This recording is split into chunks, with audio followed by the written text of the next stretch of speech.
ශ්‍රී ලංකාවේ දීර්ඝතම කාලයක් පැවති රාජධානිය කුමක්ද?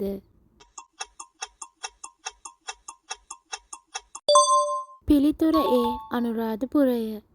පොළොන්නරු රාජධානියේ ස්වර්ණමය යුගය ලෙස සැලකෙන්නේ කුමන රජුගේ පාලන සමයද? පිළිතුර B. පළමුවන පරාක්‍රමබාහු රජු.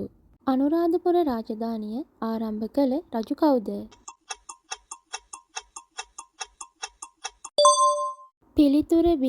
පණ්ඩුකාභය රජතුමා. ලංකාවේ අවසාන රාජධානිය කුමක්ද?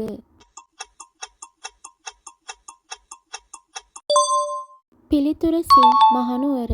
ලංකාව සම්පූර්ණයෙන්ම ඉංග්‍රීසීන්ට යටත් වූයේ කුමන වර්ෂයේද? පිළිතුර B. වර්ෂ 1815 දී.